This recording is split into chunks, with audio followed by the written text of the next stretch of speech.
Our ship was headed for Narvik, the seaport from which the Finnish nickel ore was shipped to Germany. Hidden behind the Lofoten Islands, about 200 kilometers north of the Arctic Circle, Narvik saw bloody fighting in 1940. Now the British, who had finally gained the upper hand in the North Sea, threatened us with surface ships, submarines and aircraft. Our ship, a former freighter now commissioned by the German Navy, was defended by only a few small cannons and machine guns. We were on constant alert and had to wear life jackets all the time. Our quarters were like a tomb deep in the bowels of the ship. It was there that I learned the third part of Roper's tragedy. Since it was cold and almost always dark, we did not spend much time on deck. I wondered aloud how quickly we could climb out of our tomb in the event of a torpedo hit. "Don't worry," a sailor quipped. "The water is so icy it will kill you in an instant, whether you stay in the ship or jump from the deck." As if that outlook was not gloomy enough, he grimly added, "A month ago a freighter was hit by a torpedo just off the coast of Narvik." He mentioned the name, which I forgot, but it sounded familiar. "It went so quickly," the sailor continued, "that most of the men probably drowned under deck, while the few who jumped ship enjoyed the privilege of dying a little quicker. What's your choice?" I did not answer because I suddenly realized that the vessel he mentioned was Roper's ship. In the following days, Roper was closer to me than he had ever been while being alive. When we passed the capsized Tirpitz in the Tromsø fjord, he was as much my comrade as were the sailors who were dying there before our eyes. He was my companion in adversity, as were Paul, Walter, the company commander, and the blind man. These men had not much in common, except for one thing. They had been caught in the same cataclysm, and each dealt with it according to his own inner law, as we all must do when lawlessness reigns. In the following 50 years, I thought of Roper perhaps 1,000 times. He was a victim of Nazism, as was Theo, my cherished teacher from high school. Today I consider Roper a victim of the Holocaust, though he did not die in a concentration camp, but in the icy waters of the North Sea. The same hatred that sent millions to the gas chambers sent Roper to his watery tomb. Today, I wish I had understood this on that fateful morning in 1944, when we were standing watch and he told me about the ongoing genocide. My God, I wish I had understood this even earlier when I was a child and insulted a Jewish girl, who also became a victim of the satanic hatred.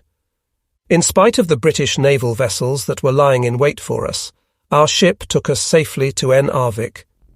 Before receiving a new assignment, my company was billeted in a requisitioned school building, where it was replenished with new personnel and material. However comfortable these words may sound, the process itself turned into a minor nightmare for me. The source of my troubles was the lieutenant who had become our new company commander. The officer, who was decorated with the Iron Cross First Class, was a Bavarian from the Mountaineers and a schoolteacher by profession. When I presented the company to the new commander, he immediately noticed that the gas masks were missing. "Where are the gas masks?" "We threw them away." "What?" "We threw them away." "On whose order?" "On my order." This brief exchange was followed by a tirade of recriminations and reproaches. I attempted to defend myself, but the lieutenant forbade me to speak. When the flood of accusations did not stop, I made a second attempt, but got only as far as "Herr Leutnant" before he cut me short. In extreme anger he shouted, "Quiet! Quiet, you!" This outburst was followed by another diatribe of denunciations and profanities. In the German language, the swear word Scheisskerl expresses contempt and can even imply cowardice. Hence it was an assault on my honor as a soldier.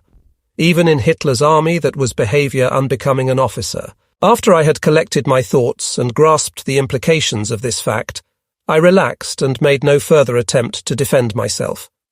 The lieutenant's improper conduct was a weakness I was determined to use to my advantage should that be necessary. At the moment, however, he had the upper hand, announcing with unmistakable gusto that Tatbericht, criminal charges, for sabotage on armed forces property, would be filed against me. I was worried. A military tribunal could sentence me to clearing mines, a penalty that meant almost certain death.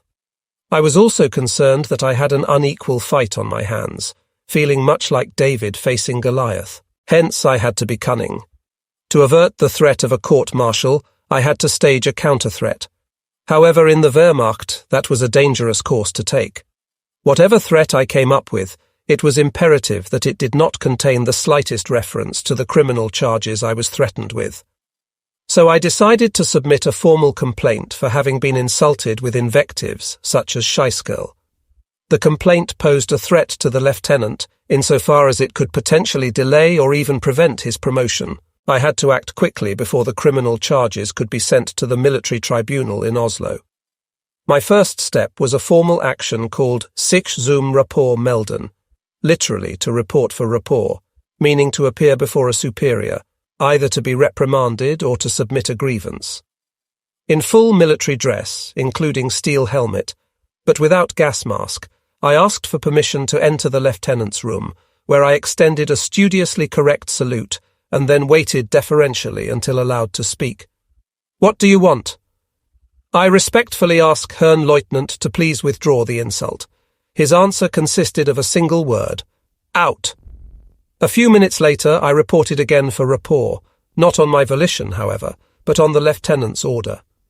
He came right to the point. "I punish you with 5 days' arrest because on day so-and-so you disobeyed my order to be silent."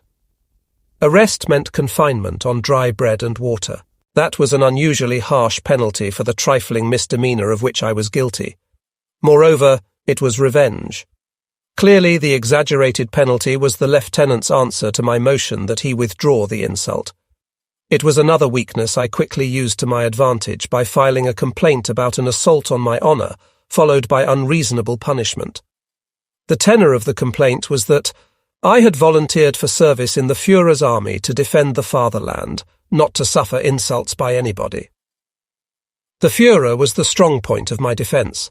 The strategy was to suggest that he was on my side, and I on his. After this attempt to call the Führer to my rescue, I added the line, "If the Führer knew of this assault on my soldier's honour, I am sure he would not tolerate it." This was a veiled threat that I would take my grievance up as high as gravity would allow. Now followed a lengthy tug-of-war between the battalion commander and me. Since he wanted to promote the lieutenant, who was his buddy, his aim was to persuade me to withdraw the complaint. The lieutenant himself was no longer in the action because he was the subject of the complaint. The criminal charges concerning the gas masks were also removed from negotiation because they were already on their way to Oslo. The major, in his regal manner, did not negotiate with me in person, but let one of his lieutenants do it for him. The job went to Joseph, the battalion's National Socialist Leadership Officer. I had 2 or 3 meetings with Joseph, during which he bombarded me with phrases such as, "The Führer needs disciplined soldiers," and "We are involved in a struggle of life and death against international Jewry." I replied that I knew this, but insisted that all soldiers had to be disciplined, both subordinates and superiors. Since neither side yielded an inch, we got nowhere. Eventually Joseph grew impatient and called me names such as spoiled kid and touch-me-not. I thought these expressions were rather harmless. In fact, I welcomed them because I interpreted them as a sign of weakness. Apparently, my opponents no longer hoped to persuade me to accept the penalty imposed by the company commander. With a bittersweet taste of irony, I observed that finally I had gained some respect. My suspicion was confirmed when Joseph terminated the negotiations with the feeble remark, "As a National Socialist leadership officer, you ought to know better. But now I see that you haven't learned anything, not even in the Hitler Youth." Now it was the major's turn. Obviously, he could not afford to issue a complete annulment of the penalty imposed by the company commander. On the other hand, my reference to the Führer left no doubt that I was determined to take my complaint up to the highest authority. Hence, the major had to seek a compromise. Careful not to create the appearance of a formal rapport, he invited me for a chat. "You are a brave soldier and a good National Socialist," he said with a mildness I had never observed in him. "I am sure the Führer would be proud of you, but you disobeyed the lieutenant's order. That's a misdemeanor I cannot let go unpunished. Thus, I have decided to commute your penalty into a simple reprimand. How is that?" When I did not immediately answer, he assumed the harsh tone of voice I was used to. "My decision is final. Take it or leave it. Dismissed." I was surprised. A simple reprimand was the lowest disciplinary penalty in the Wehrmacht. Since the criminal charges were already out of the major's hands, I had no further motive to keep up the fight. Besides, the threatened court-martial was months away. In fact, before the military bureaucracy was able to act, Grofaz blew his brains out, and his generals signed instruments of surrender in East and West.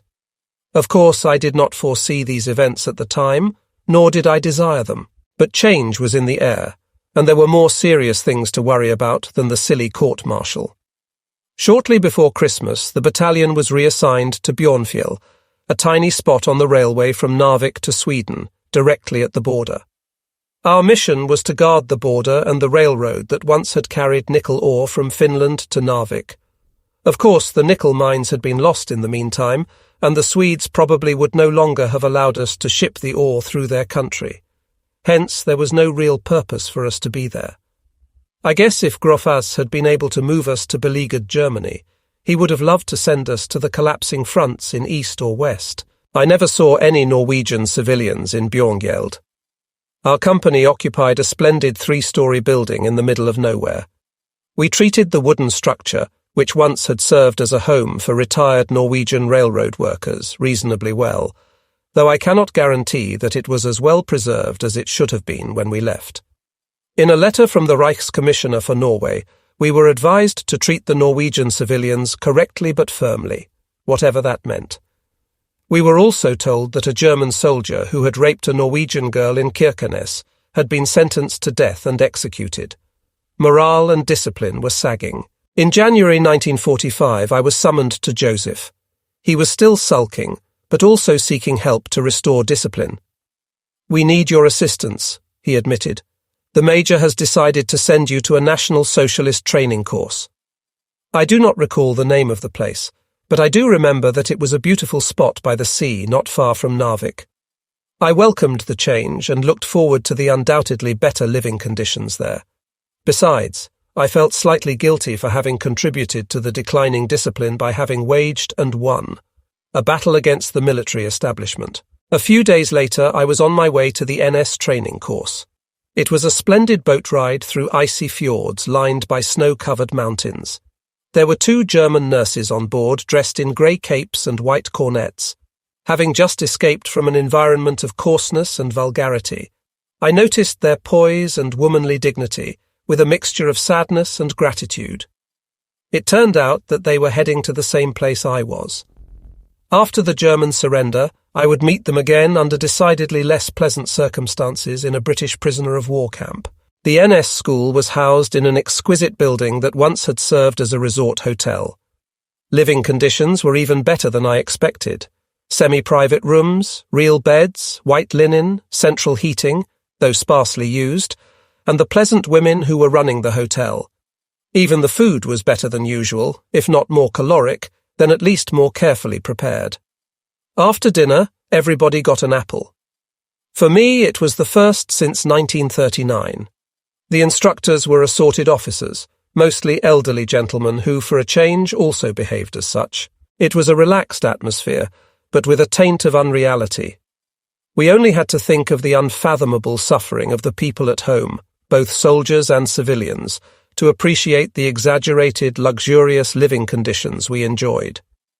At home raged a Nibelungenkampf, Battle of the Nibelungs, a heroic dynasty from German sagas and Wagnerian operas, while we were sitting at laid tables and pontificating about the superiority of the Aryan race. When I sensed that others shared my uneasiness, I made a few remarks to that effect, which were received with sincere though subdued applause. One comrade told me with tears in his eyes that his entire family had been wiped out in a bombing raid. The political teaching was orthodox, but relatively free of the anti-Semitism I had absorbed in my childhood and now resented. The instructors took pains to emphasize the positive rather than the negative side of race ideology. The Scandinavians were praised as the purest Aryans of Europe, and the Norwegians, in particular, were spoken of as potential allies. One of the instructors had an amazingly positive attitude toward England. He talked in glowing terms of Admiral Nelson and General Wellington. That emboldened me to pursue a similar line when it was my turn to talk. As a natural scientist, I added Isaac Newton and Charles Darwin to the list of Anglo-Saxon heroes. I suppose my and my predecessors' presentations of Anglo-Saxon creativity were so persuasive that even the more orthodox Nazis couldn't help seeing the point. Encouraged by the resonance from my listeners, I proceeded to project the picture of a Germanic Anglo-Saxon family of nations around the Atlantic. Sorry to say that I tainted the shiny picture with some remnants from the indoctrination I had received in the Hitler Youth and in school, for I thought it advisable to include some bait for the more orthodox members of my audience. Not having freed myself completely from the mental imprisonment of my youth, I added a few idiotic phrases from Nazi ideology such as Lebensraum and hordes of Genghis Khan. While that concession may have made the ideological dish more palatable to the Nazis among my listeners, it contaminated it with the toxin I had not yet purged completely from my bloodstream. Nevertheless, I received sincere but cautious applause. One of the instructors even shook my hand and said, "Well done." A few days after returning to my company, I was again summoned by Joseph. Apparently, he had received a report about my talk at the NS school, and now wanted to express some reservations. "You should speak less about England and more about the Jews," he cautioned me. "The Major orders you to deliver a real fighting holdout talk to your company. He wants you to speak about fighting to the death." I still considered it my duty to do everything in my power to strengthen the fighting spirit. Thus, I gave a patriotic sermon. Today, I wish I had never delivered it. As far as effectiveness is concerned, it was my best. As far as timing is concerned, it was the worst. As I had learned in school, in the Hitler Youth, and recently at the NS education course, I peppered my talk with quotes from Frederick the Great, Bismarck, and of course Hitler. I even went afar and quoted the inscription from the monument commemorating the heroic stand of the Spartans under Leonidas against the Persians. "Wanderer, should you come to Sparta, let it be known there that you have seen us lying here as the law provides." I had learned the epigraph from Paul, who had cited it in a letter I had carried with me until I lost it during the retreat. Now I used it in conjunction with the Battle of Thermopylae. From school I remembered a quote of Frederick the Great, who, at the morning of the Battle of Loy then, told his generals, "Gentlemen, I either shall beat the enemy or I shall be buried in front of his batteries." Only with regard to the Battle of Stalingrad was I at a loss for a suitable quote. In fact, I felt a little uneasy because Hitler had not exactly covered himself with glory during that disastrous battle. Thus I had to perform a little diversion by indulging in creative history. Against my better knowledge, I told my listeners that the entire Sixth Army, 250,000 men, had fought to the death, as the Führer had ordered. Nobody seemed to notice the deception. Thus, for the last time in my life, I preached the steely moral of fighting to the death, though with slightly shaky conviction. Our lieutenant was deeply impressed, and so were most of the others. I, however, had mixed feelings. If my talk could turn this man from a despiser into an admirer of mine, then surely something must have been wrong with it. And so it was. A day after the sermon, the lieutenant informed me that he had recommended me for promotion to sergeant. The proposed advancement was approved before the Third Reich collapsed, but reached me only thereafter when I was in a British prisoner of war camp. At that time I bitterly resented the promotion and tried to persuade the British officer who interrogated me to ignore it. But the man stoically entered me into his register as sergeant. That wasn't all. On one of the last days of the Third Reich, the lieutenant placed himself squarely in front of me and begged me to punch him in the nose. "Bruno, sock me in the mouth!" Discipline had suddenly lost its appeal to him, and dignity had never been his mettle. His values were turned upside down. Instead of the urge to insult me, he now felt a desire to be smitten by me. Rather than being a scheisskerl to him, I now was a kind of pastor. "Give us another pep talk," he pleaded. "When I hear you talking, I think I am in church." The man had turned from a sadist into a masochist. I was disgusted. Disregarding all military etiquette, I abruptly turned around and left him standing there. Then came the extra bulletin over the radio that I shall never forget. From the Führer headquarters, we received the message that our Führer, Adolf Hitler, fighting to his last breath for Germany, has been killed in action. The terse announcement was followed by the dark and haunting sounds of the funeral music from Götterdämmerung, Night Falls on the Gods, the last of Wagner's 4 operas of the Ring of the Nibelung. I was devastated. My mental pain was so severe that it became physical.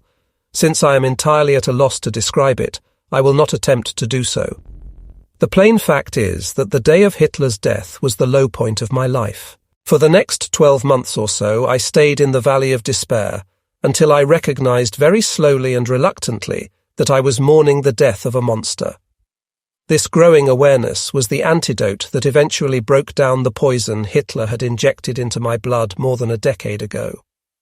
The truth will make you free, the Bible says. It did. During the days immediately following Hitler's death, I desperately sought comfort from a congenial mind, either in person or in spirit. With the exception of one comrade, there was no living soul around capable of feeling what I felt.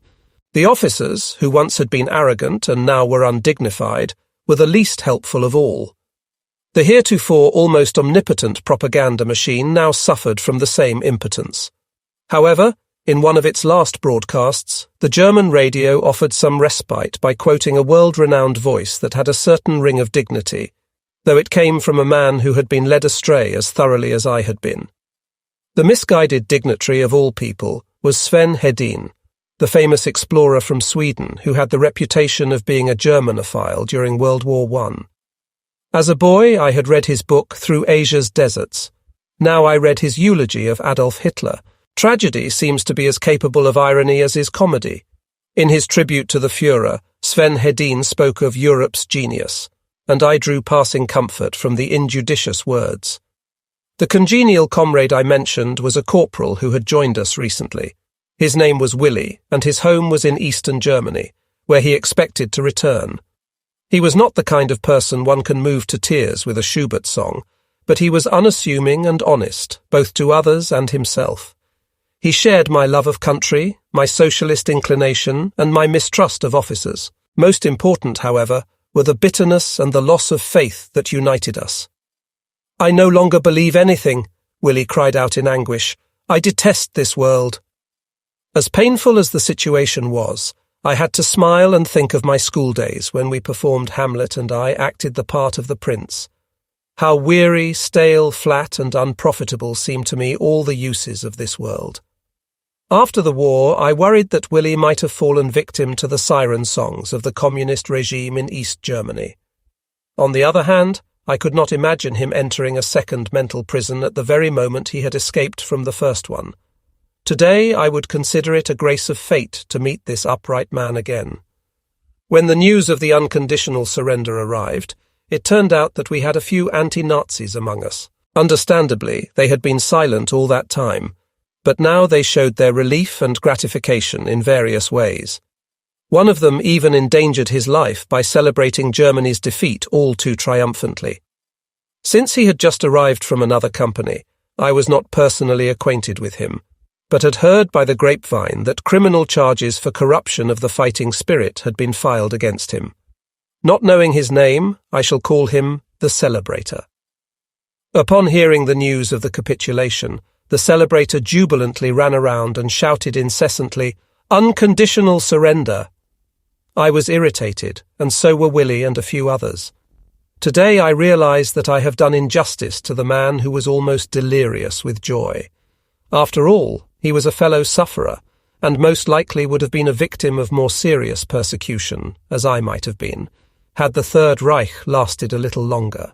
Nevertheless, I was hurting, and the Celebrator was rubbing salt into my wounds. A few days later, it was announced that a commando unit of the British Royal Army was at sea on its way to Narvik. The officer in charge sent advance orders over the radio to separate ourselves from our weapons and surround both men and weapons with barbed wire. So we did. When I threw my rifle on the heap of war material, I felt an almost religious deliverance. Never again in my life have I touched a weapon. When the Celebrator heard the announcement that the British were coming, He boarded a Swedish train to Narvik that was still operating once a day. That did not go unnoticed by the 2 SD men from the security service, a branch of the SS, who were detailed to our company and responsible for searching the trains to and from Sweden. They suspected that the celebrator might seek special treatment from the British in exchange for information. A few days later, the celebrator was expected to return from Narvik. Thereupon, the SD men gathered a small group, including Willie and me, to intercept the man when he deboarded the train. I am not certain what our specific intentions were, but I am afraid that at least some of us had violence in mind. As for myself, I can say truthfully that I would not have actively partaken in such acts, but I am not sure what I would have done if the others had resorted to violence. All I can say is that I was terribly afraid of some kind of unlawful action on the part of my comrades. We were standing in the dark and chilly snow tunnel of the railroad, waiting for the train. One of the men accidentally hit the power line with a wet stick and was electrocuted. I wished I were in Finland or on the moon. Eventually the train arrived. To my great relief, the celebrator was not in it. The next day, the SD men wanted to look again for the hated man, but I persuaded them to let him go. Thus, I was saved from becoming an accomplice to what might have been one of the last crimes committed in the name of the Third Reich. The British were still nowhere to be found, and we still guarded our weapons and ourselves. Eventually, we learned that the announced commando unit had gone, not to Narvik, but to a former German supply base nearby, which they had selected as a transition camp for the shipment of prisoners of war to Germany. Since I had learned some English in school, I was detailed as an interpreter. The farewell to Willie was one of the saddest of my life. I had known him for only a few months, but he had become my friend in the best sense of the word. Now he was standing at the gate to say goodbye. When he sensed my emotion, he patted me on the shoulder, unable to say a word. Then I jumped onto the truck that took me to the transition camp. I never saw Willie again. There was only a handful of British soldiers at the transition camp, not nearly enough to guard the hundreds of German prisoners. Thus, we guarded ourselves. A German colonel who was responsible for the internment reported to the British colonel who was in charge of the whole operation. The English soldiers were all elderly gentlemen, correct, almost cosy, but not fraternizing. As an interpreter, I was in daily contact with them. Sometimes they would eat a sandwich in my presence. That was hard to endure because of the hunger that now was and would be my steady companion for the next 3 years. Every once in a while, a contingent of German soldiers left the camp and marched to a nearby harbour, where a ship took them to Germany. Or so we thought. One day a Russian general appeared, and we learned that the soldiers from Eastern Germany were to be handed over to the Soviet army. That caused heart-rending tragedies. At first, the men beseeched the British to send them to Western Germany, but the British refused because they were treaty-bound to extradite them to the Soviets. Having been denied escape, some of the men committed suicide, while others tried to falsify their soldiers' identification. As an interpreter, I witnessed these tragic developments firsthand. Seldom have I seen men in so much terror and despair. Meanwhile, I watched the Russian general with his scarlet-red insignia and stripes along his trousers. It was a strange feeling to gaze at the former enemy without having to shoot at him. I thought he looked merciless, but that may have been a product of my imagination. Nevertheless, the British looked downright human in comparison. Hence I was glad that my home was in Western Germany, but I was worried about Willie. Today I am afraid that he might not have survived Soviet captivity. It was summer now. As an interpreter, I was relatively free to move around in my spare time. Occasionally, I walked to a nearby alpine lake where I tried to find solace in the beauty of nature.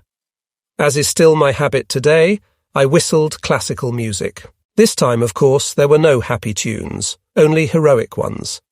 Sitting by the lakeside, I brooded over Germany's defeat and sought comfort from the glory of days long past. From one of my parents' last letters, I knew that they had been evacuated to the Teutoburger Wald, a hilly forest in northwestern Germany. In AD 9, this rugged landscape had been the scene of a historic battle between the Romans under Varus and the Germanic tribe of the Cherusci under Arminius. A popular statue of Arminius, also known as Hermann the Cherusker, thrusting his sword into the sky, is now standing at the place where 3 Roman legions had been annihilated. When I was about 12 years old, I visited the memorial with the Hitler Youth from a nearby youth hostel. The warden, who narrated the battle, told us that the voice of the Roman Emperor Augustus could still be heard resounding through the forest at night. "Varus, Varus, give me back my legions." He did not say in which language the emperor was lamenting, but my childish mind was so impressed that I went out at night to hear the imperial voice. As the wind was rustling in the trees and the owls were calling through the darkness, I fancied I heard the emperor's desperate call. Now, dazed and desperate at a lonely lake in northern Norway, I remembered this national shrine in the Teutoburg forest.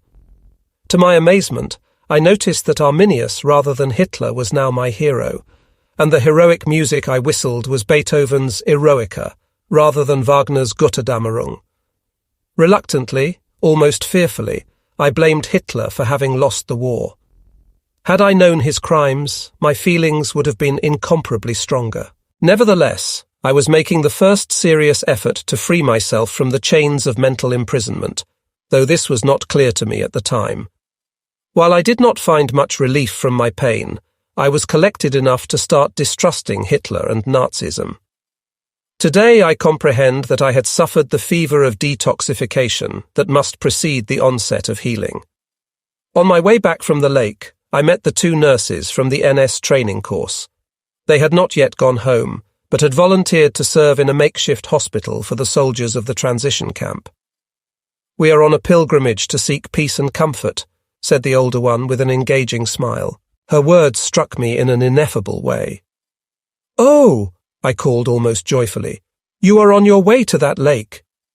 "Yes," she replied. "How did you find out?" "Because," I stammered, "because, you see, I know you. You must go there. You of all people. It will do you some good." Now it was the nurse's turn to be at a loss for words. "Amazing," she murmured. "Amazing." After a while she added, "Come and see us tonight. We shall have a concert. By all means come. It will do you some good." The concert was a remarkable performance by a string quartet of German soldiers. Before they played the last piece, a mild-mannered colonel announced, "Now we shall play something that I am sure is close to your heart."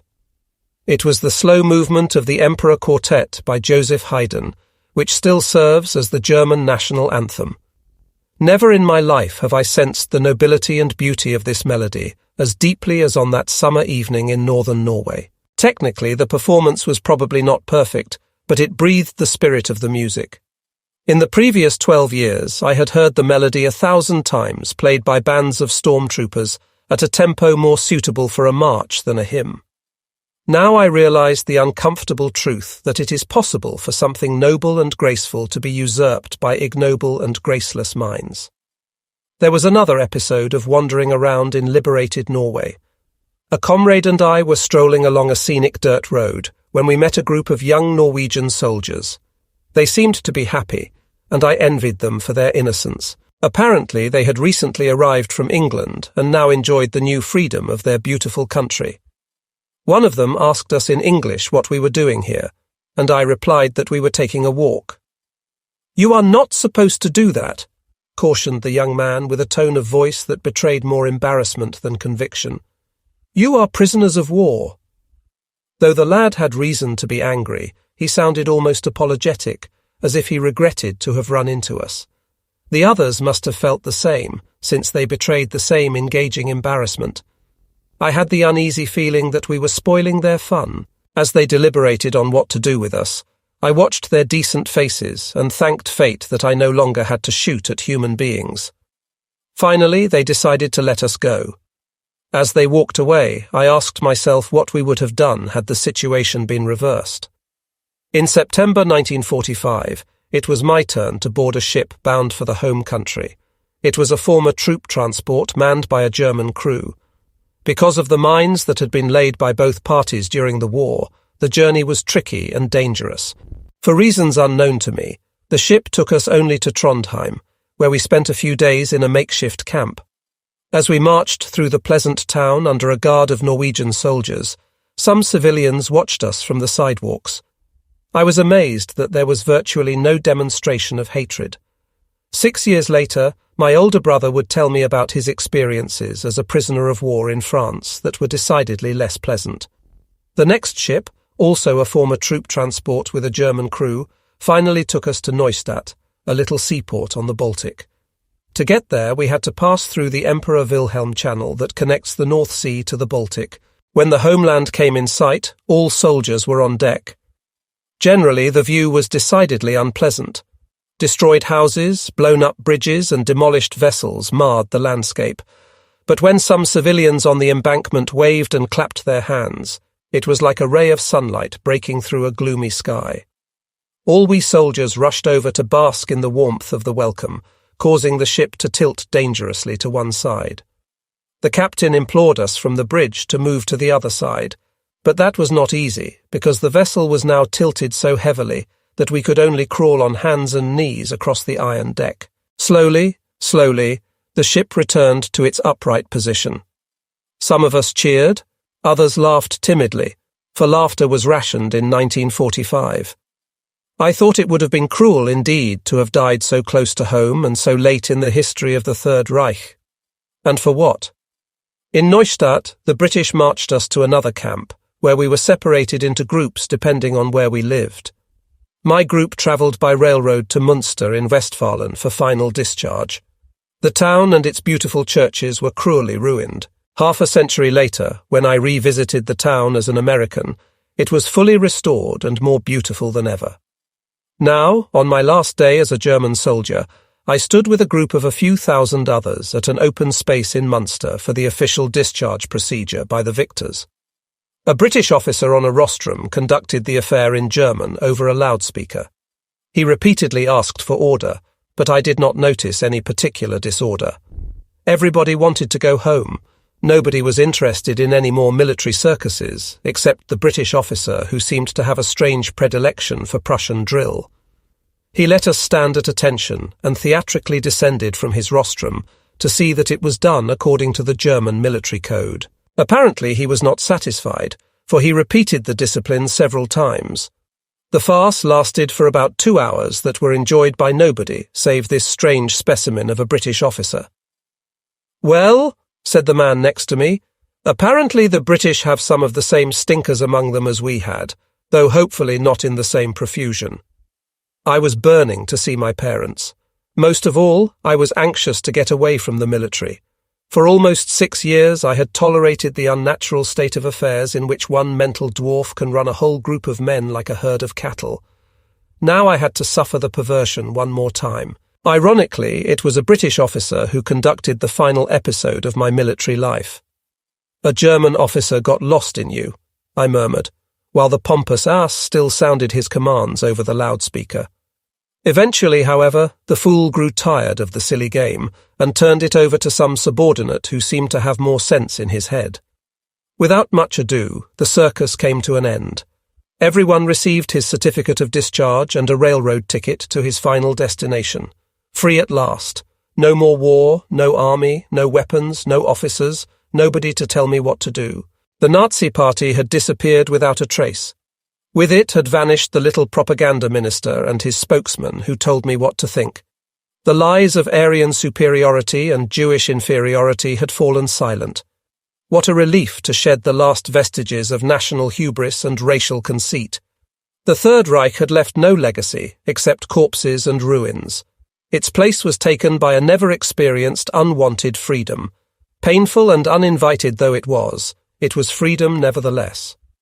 Even though my mind was still filled with despair and humiliation, it suddenly was suffused with a miraculous sense of wonder and gratitude, as I felt the mental chains loosening and the injection of ideological poison ending. My destination was the little town of Erlinghausen in the Teutoburg forest, an elongated crest that runs from north to south through the plain of northwestern Germany.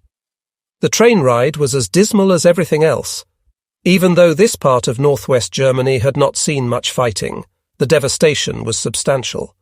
The railroad cars were full of bullet holes and mostly without window glass. Even the little train station of Orlinghausen was severely damaged. It was a miracle that the trains were still running. It was a long march from the train station at the foot of the crest to the town at the top. While the station was virtually destroyed, the town was unscathed. At the city hall, I wanted to inquire about my parents' whereabouts, but the two young secretaries did not let me finish my sentence. Scarcely had I pronounced the family name when the first of them cried, "Mannsbadenstalt," swimming pool. "Look, how happy he is," shouted the other before I could finish my question. And happy I was. The unexpected welcome was heartwarming, and my thanks were equally heartfelt. After receipt of my ration cards, I was on my way to the community swimming pool at the edge of town where my parents now lived. Only my father was at home at the Badeanstalt. When he saw me, he hobbled toward me with his walking stick and embraced me with his usual warmth. I was shocked at how emaciated he looked. His head was only skin and bones, which gave it the appearance of a death's head. I had some dry bread with me. He gulped it down within an instant. My father had always been a passionate eater, which made him particularly vulnerable to the near starvation of the post-war years. Some 30 years later, long after his death, when I was enjoying a plentiful meal in America, I often wished my father were with me sharing the feast. Strangely, whenever I felt this desire, I also wanted him to receive his meal out of Jewish hands.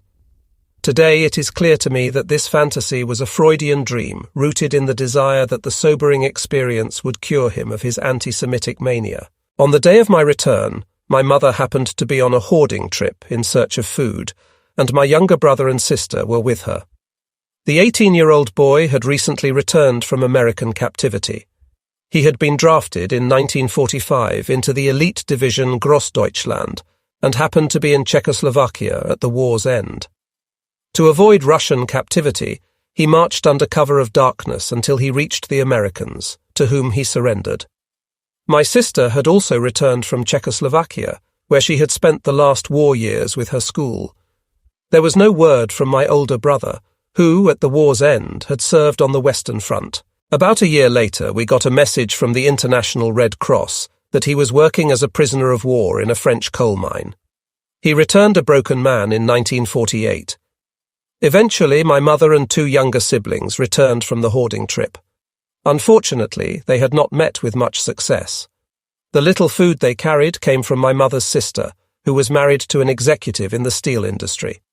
Apparently, the uncle had ways to get some food on the side. A few years later, when I was a student, the same aunt and uncle supported me with food and clothes. In the fall of 1945, millions of starving people were on the road, trying to get something to eat from the farmers. The railroads were so overloaded that passengers were standing on the running boards or sitting on the roofs. The farms were overrun by hungry people. The situation was so desperate that the farmers sometimes used dogs to ward off the onslaught of starving masses. Everything of value, such as jewellery, silverware or fur coats, was offered in exchange for food. People remarked with grim humour that a farm without a Persian rug in the pigpen was substandard. A loaf of bread on the black market went for 1,000 Reichsmark and a pound of lard for 10,000. As always in such situations, a few people got filthy rich while many starved to death. The death toll during the winter of 1945 to 1946 in Western Germany is estimated variously at a few 100,000 to 1 million people. The most desperate among the starving people banded together to raid farms, and the harried farmers joined forces to defend themselves. When it came to a confrontation, right was always on the side of the numerically superior party. Firearms and knives were strictly prohibited by the occupation forces, so bats became the chief weapon of the food hunters. Gathering food was also on my father's mind when, a day after my homecoming, he took me on a walk to a small farm in the plain at the foot of the Teutoburg crest. There he pointed wistfully to a goose that was roaming around freely. Apparently he had been watching the potential roast for quite some time, but a big dog had always foiled his design.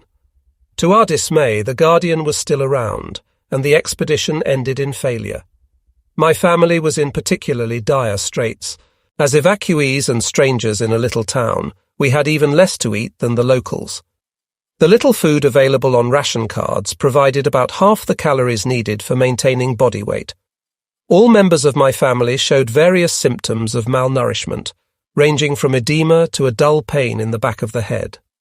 Once my mother showed me, with tears in her eyes, how my younger brother had carved little notches in his bread so that he knew the next morning how much he could eat that day.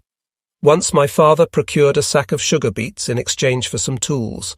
My mother added some flour she had obtained by giving away her last jewellery. She prepared a tasty soup from these two ingredients that enticed my father to ask the naive question, "Why didn't you make that dish more often in the good old days?" "Because you wouldn't have eaten it then," she replied. At the time, my sister had a job as a mess hall attendant with the local British occupation forces. We were hoping that she would bring us something to eat when she came home at night, but we were grievously disappointed, since she was strictly forbidden to take any food from the premises. We took this for sheer cruelty. In fact, we believed that the extremely low food rations were a calculated act of revenge that reminded us all too vividly of the continued blockade after World War I.